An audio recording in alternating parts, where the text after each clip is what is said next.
Welcome everyone to the show, Combustible Elements, real talk for real people. Here we try to put different ideas and perspectives together in a pot, heat it up, and get an explosion of knowledge and understanding. We understand that problems can only be fixed starting from the bottom to the top, building a great foundation for change and improvement. I'm Big Mel, and I'm joined by Ruben, aka the Monarch, and Aaron, the Hitman. Let's get started. So, thank you for joining us for Combustible Elements. Once again, we try to come up with these topics, things that we need to discuss, things to make our world a little bit better. Hopefully, your world too. Um, we got sequestered for this particular question. And before I get into it, I'm going to say, please like our channel, subscribe. We come at you with different things. We constantly adding new things on that channel. We're going to be on podcast form very soon. We're trying to do it the right way with plenty of material, so you have a bunch of things to listen to, and so we can have that little conversation we like to have with each other. So if you don't know, I'm Big Mel. I'm joined by Aaron the Hitman, Ruben the Monarch. You know, Ruben's eating right now. If we're on podcast form and you listening to it, Ruben's eating right now. So if it's a stutter step, you know what it Not is. eating, not eating. It's a mint. But the topic today is technology, the internet specifically. Is it making people as individuals dumb? Now I say collectively, not just individuals, but is it really having a negative effect on our society? And if it is having a negative effect on our society, in what way? Uh, I do have a couple of things I want to touch on this, but I'm going to start with Aaron so I can like organize my thoughts here. So, Aaron, what's your opinion on it? All right, my opinion, I would say yes. In the beginning, when the internet first came out, I feel like that it was a good thing. But individually, even with just smartphones, like if you have a smartphone, which is impossible not to have a smartphone now, like you just don't retain as much information as you used to. Like before, I had to memorize everybody's number. I had to memorize my dad, my mom, my grandma, my brothers, phone numbers and house numbers because nobody really had cell phones back then when I was growing up. But now it's like, you only remember, like I remember my dad's cell phone number because he had the same number since I was in middle school. Like his number never changed. So like I never forgot his number. But when individuals get new numbers and stuff, you don't really write those numbers down to memorize them. You just plug them in your phone. And when you look for it, you just find a person's name and bam, there it is. So like in that instance, like you're not retaining or like trying to hold on to information as much, which some may say that's a good thing because that leaves more room for other information to go into your thought process and things like that. But I feel like that we we don't use the resources like we used to anymore. Now we just Google search everything, and if it's on Google or YouTube, then we take that as factual, which is so much information out there that's misleading that you have to fact check the facts on the facts that you learning. So like I feel like that in some instance is good. It helps us um with information, but it's misleading information in some aspects, which hinders us in multitudes of ways. Okay, Ruben. So, are we talking about internet or are we talking about technology? Because like I feel like that, when we talk about the phone, that's more of a technology as opposed to like the internet, which is, it opens the floodgates to communication, and it opens the floodgates to communication. And so, if we're talking about something that opens the floodgate to communication and information, then no, I don't believe that it's making us dumber. If anything, I think it's made us it's made information and everything else more readily available.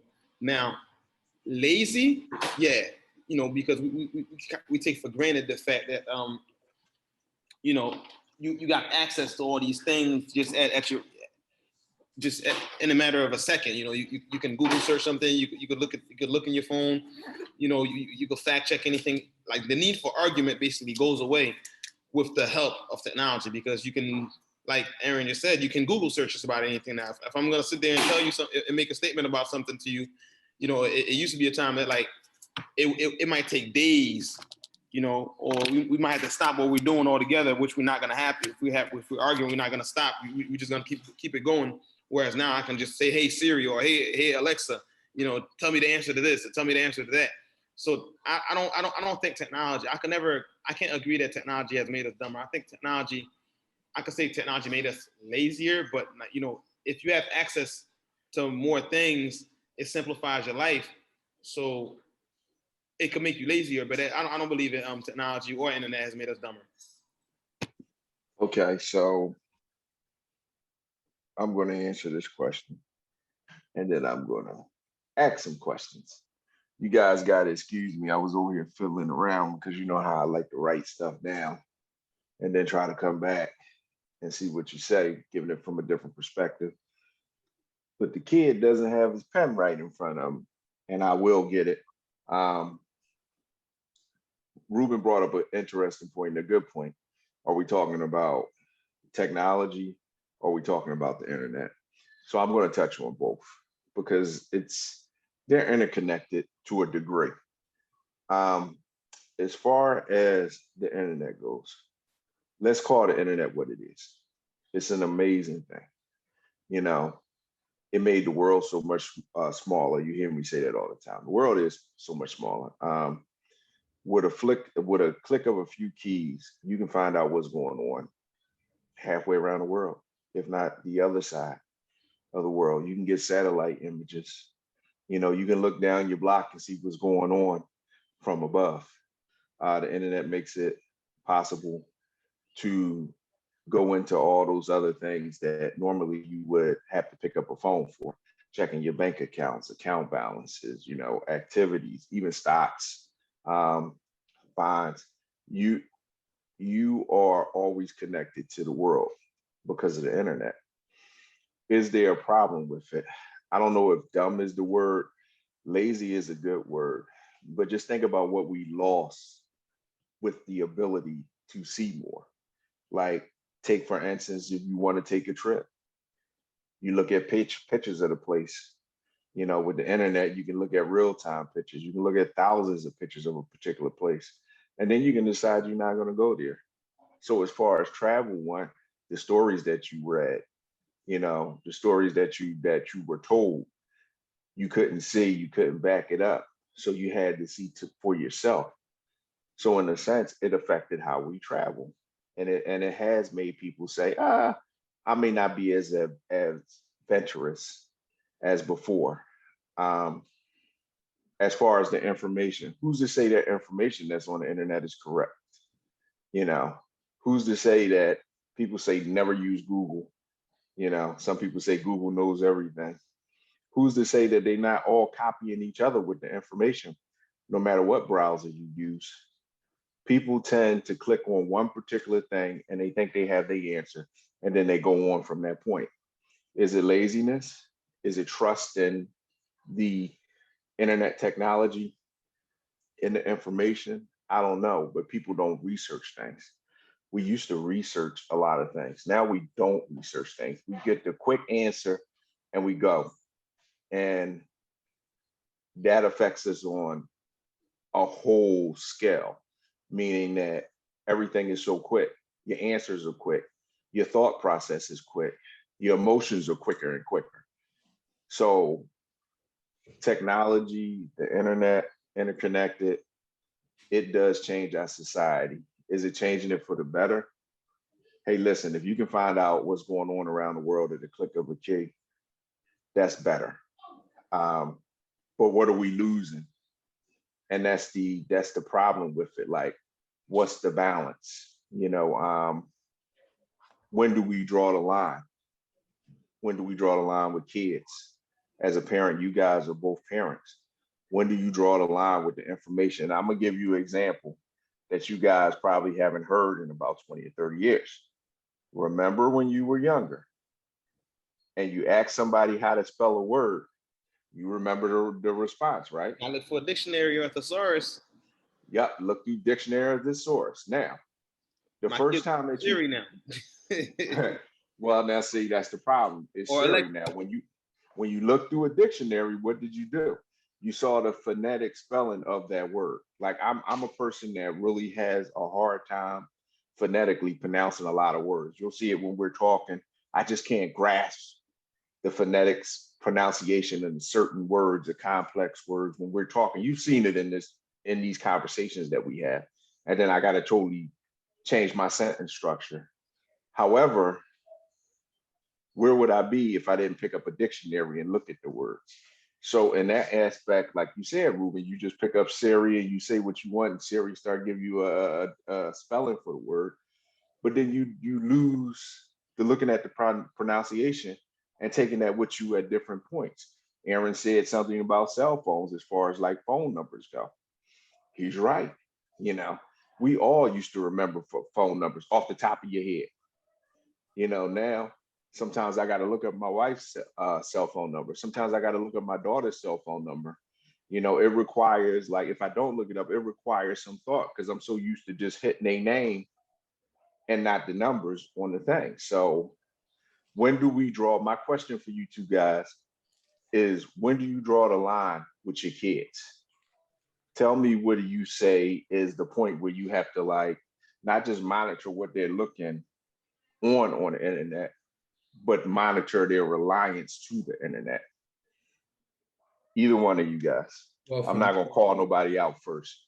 for me, I know right now it's frustrating for my boys because they watch YouTube, they watch TikTok things and things like that. And they take a lot of that information as factual. And then when they come and they want to present information that they feel like that they just learned, and I gotta debunk the things that they say, like, no, that's not true. And then tell them the truth about it. They're like, well, how do you know that? And it's like, well, go actually read a book about it. Like, don't go listen to, because everything people say, because it's up on the internet, doesn't mean that it's true, doesn't mean that it's factual. Like, and that's the bad part, because I feel like when the internet information first started coming out, you had to be legit with the information you was putting up there. And then they kind of just opened, like Ruben was saying, like the floodgates open, and like now anybody could I could post a whole bunch of videos up anywhere about things that aren't even true. So, I mean, it's hard to kind of monitor your kids if you're letting them be able to explore the internet. Of course, um, keeping it PG-13, or not letting them go into sites that they really don't belong in. But it's hard to, let your kids explore the internet and have them not run into false information or false facts, that you got to kind of just remind them how you used to find out the information that you used to find out, like a dictionary, a thesaurus. Like, now I can ask how to say a whole sentence in Spanish, when back in the day I had to have a English to Spanish dictionary and a Spanish to English dictionary just to write a sentence. Like, homework was an actual thing back then. Now you could just Google it and it tell you the translation and break it down for you that way. So, I mean, it's hard to decipher where you draw that line, but I try to do it, on a daily basis, because my kids come with information, on a daily basis about what they learned or what they might have saw on these websites and on the internet. And Ruben? I mean, as for me, I don't really draw a line. And the reason why I say I don't really draw a line is because the same way I just heard Aaron mention, how his kids go on YouTube and find information. Like, my kids, they basically mostly watch YouTube. They don't want to watch regular channels like Disney Channel and Nickelodeon, things like that. They don't want that catered version of entertainment like that me and you guys are used to, and a lot of other people are used to. They want to cater their own entertainment version. And all honesty, most of the stuff that we were watching weren't necessarily, truthful. Like, you kind of grew up with the mindset that, like, if it's on TV, then it's real. Like, you might watch the news. It's like, okay, if it's just a news establishment, these are big brands, and these are, like, you got this sense of, like, people are telling the truth because, they're high up in whatever part of society they're in. When in reality, this is all business at the end of the day. Like, all these companies, all these name brands, all, like, whether it's a doctor, whether it's a, it's a big news corporation. This is all a business. It's there for the purpose of making money and making profit. Even nonprofits still make a profit. They still make money. They're still in business to make money. They just may not keep the money for themselves, or they find other. It's all controlled by money at the end of the day. So like if my kids get information from YouTube and it's not the right information, it's up to me. When they come and they ask me certain things, to hopefully I can guide them in the right direction. But it's really no different than when we was getting false information or misinformation, from the news, from different things that we were watching, whether it was a movie or a documentary that was created by whoever for whatever purpose, because it's a different time now. Like every 20 years, every 30 years, there's a new technology that's there to give us misinformation or information all at the same time. And we're just living in that time right now. Like the internet is a great place, but it's also a terrible place. It's a double-edged sword. It's like when people first started, doing print news writing and everything. And it's like you got the ability to now, pass out information to a group of people, whether it was in a village or it was in a town or in a city. And it's like, look, if it's this is what the story is. This is what's going on. And you kind of felt like it had to be true if somebody took the time to write it and print it and put it out. It could have all been a lie. And looking back at history, a lot of those things were lie, a lot of propaganda. That's where that whole terminology came from, which is like just pushing out misinformation and false information. Nothing is really new under the sun. Like we just do it in a faster way now. The only thing that's changed between 20 years ago and now is the speed at which we get these information and we go through these different segments. Okay, so I'm listening to what you're saying, and I'm thinking about my youth and my childhood. And one of the best presents that I ever got in my life, I still say this now, my grandfather went out and got me a set of encyclopedias, because you mentioned the dictionary and the thesaurus, but no way, you didn't say the encyclopedias. And I can't state how excited I was to go through those encyclopedias. You know what I mean? From A to Z, trying to read everything. There was so much information in there. Now, I know reading isn't for everybody. I know everybody is not excited by stories and stuff, but just the time. What you laughing at? Oh no, you said reading. Listen, I read, but I'm not the I'm gonna read this 1,000-page book guy. Like I like my information to the point. Like take out all the extra stuff. Like you trying to stretch it out. Give me the information I need so I can keep going. Because But now, when you're looking at certain books, if you're looking at a particular novel or something like that, you want to take the fluff out. I understand what you're saying. But when you're looking at an encyclopedia, it's so much information on different topics. You know what I mean? Like you can even skip if you're not interested in the topic. My point was it was time consuming. And that goes to reinforce your point. Speed, speed, speed, speed, speed. Everything is so fast and you're done. I think when you take a longer period of time to gain that information, your mind starts looking at possibilities. And see, that will bring us to our next point. Do you think because people can get to that answer so quickly on the internet and look stuff up, do you think that they're losing something? Because if you had to research it, read this book, read that book, pull up this, pull up that, and you had to research it in a library or something, I personally feel like your imagination and doing that research, your mind touches other elements that may not have, it may not even have anything to do with what you're actually researching. So do you think the internet is affecting people's creativity? I wouldn't, go ahead.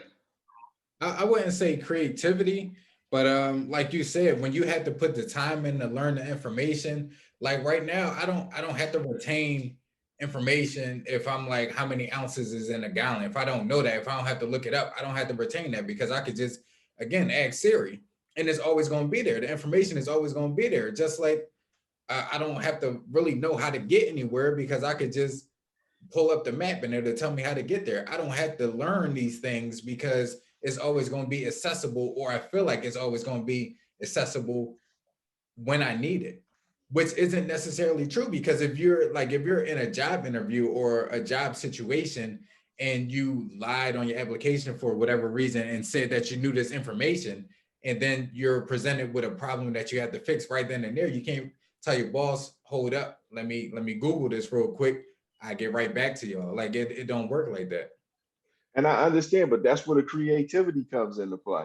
But it Okay. actually does work like that, though. I mean, in all honesty, like if you don't know how to do something, you can say, I'm gonna get back to you. Like, all right, I know I was trained for this. You know, I'm supposed to be trained on this, but you know, give me X amount of time, and then I get back to it. Now you can't say if you're supposed to be trained on something, you can't say give me a month or give me 2 months. But if you could say, oh, give me a couple hours. You know what I mean? Now, you could go watch a YouTube video or something real quick to brush up whatever it is. Case in point, you could watch a YouTube video on how to do a fade, but you ain't gonna have one of your barbers like, oh, hold up, tell one of their clients, oh, I knew how to do a fade, but let me go check my YouTube channel real quick, and then I get back to you. Well, I mean, reset an appointment, come back in 2 weeks when I learn how to do this fade the way that I told my manager that I really know how to do it. Now, well, that's why you know if you want to work here, you gotta do a demo. See, well, there's a difference between knowledge. I was trying to say, as far as like reading is fundamental, absolutely. But one of the issues that I have, and it goes back to all that fluff that I was speaking of. Like a lot of the stuff they teach in school is fluff. You know, you get all this information because it's supposed to make you well-rounded, but the reality of it is most people don't care about it. And a lot of the stuff that I learned in school, most of it I'm not using. So like, it's a whole bunch of fluff that you're pushing on to people just to make them well-rounded, because well-rounded is what supposedly they want all humans to be. And most of us not even really well-rounded. If we focus more on things that actually interest people, you know, now you can get the best use out of that person because they're doing something that they're interested in, that they want to do, that they're passionate about, and then you're going to get their best version, as opposed to like, okay, yeah, I know you want to do art, but come do this, and this. Now I'm just using art, you know, randomly, but like whatever it is that you really want to put your energy in, you don't get to put your full energy into it because you got to do all these other things. You got to go through all this fluff. By the time you get to do whatever it is that you want to do, you got maybe 10% left, because 90% of your energy and time was spent through unnecessary nonsense. Okay, I'm gonna speak on this for a second, and then we're gonna go into like our little who's to blame portion of it. I'm gonna speak on this only because you said the schools and you said the fluff. I agree with you. They run a lot of fluff through college, through high school, through middle school. But isn't that fluff necessary in the first part of schooling? Because everybody is not going to be acclimated to the same things. So if you're not, you can't find out what they acclimated to unless you give them more options to come out there. And I think that's the second part of it. They're giving out fluff, but they're giving out fluff on certain things and not everything that they could. So the kids can't find out what they predisposed to. Now, the second question is, and we all going to agree is the internet is the world's biggest advertising tool right now. The propaganda, the control populations, and the need to get that information to make you buy stuff, to make you spend money, to make you think a certain way. This is what the internet is for. It's no different than when they had the discussions about TV. And with TV, they almost didn't come out with TV because they said it was going to take away from people reading, writing, and learning on their own, because the information was going to be streamed directly to them or transmitted directly to them. We'll go into here's the blame, who's to blame. And then if you have to answer something that I just said, let's put it on in there. So the topic for who's to blame. Who do you blame for people relying on the internet? Me personally, I blame those people. because there's other ways for you to get information other than the internet. And it depends on what the topic is. If it's a major topic, you should do some research. If it's a life altering topic, you should do more research. You shouldn't just justify your whole belief on something by the internet. Ruben, you can go first. Who's to blame? So let me get the question straight. Who's to blame for people using the internet to get as their whole For people's reliance on the internet. I mean, who do you blame? Like, you could blame the people. That's about it. I mean, I could try to say the powers that be or the government, but like that sounds more so, you know, like conspiracy theories. And yeah, but it's still an instrument for them to control people. You can say that, and it would be legit. Propaganda is always an instrument. But propaganda has always been around, and it's always going to be around. So it's like it's a combination of, you know, the powers that be and the people themselves. Like at the end of the day, like we want an easier life than our parents had, and we want an easier life for our kids than we've had. So as us evolving, you know, with every generation, and we keep looking to make things easier. The internet offers that. It offers the easier access to information. It offers the easier way to advertise. It offers the easier way to communicate. It offers the easier way to get information, right, wrong, and in between. So blame yourself and blame, you know, the people around you. Okay. So Aaron, what's your answer? So I'm gonna agree with Ruben. Like, well, technically, I don't really blame anybody, but like in today's society, you want everything quick, fast, and in a hurry, whether it's factual or not. So, you know, if I come up with an answer and be like, well, it said it on Google, and be like, no, what is wrong? Be like, all right, well, Google was wrong. I wasn't wrong. Google was wrong because I looked it up on Google. You can't be like, I found the word in the dictionary and the dictionary was wrong because the spelling is in the dictionary. So, I mean, I don't blame anybody, but the fact is that everybody wants knowledge and understanding to be there in an instant. And then when it's not, they just rely on the internet and rely on that information and hope that it's true. And then when it's not, you just could rebuttal with, well, I found it on internet, so whatever. Well, I'm sorry. Go ahead. Anybody. Yeah, I'm good. Go ahead. Yeah. So for everybody that's using the internet to watch this show, you can believe what we say. Just reject everybody else. Make sure you hit the like button, subscribe, and combustible elements. Yeah. You pull that up on the internet, and then you go from there. I want to thank you guys for joining us today. I'm here. I'm Big Mel. I'm here with Ruben the Monarch, Aaron the Hitman. Still coming up with topics, still trying to talk to you. If you want to be on, if you got something to say, constructive, you got an idea, something you want to talk about, bring it on. Bring it on. Come on in. We got a space right there waiting for you. Thank you for joining us this week. We hope to talk to you later. Peace out. Have a good night.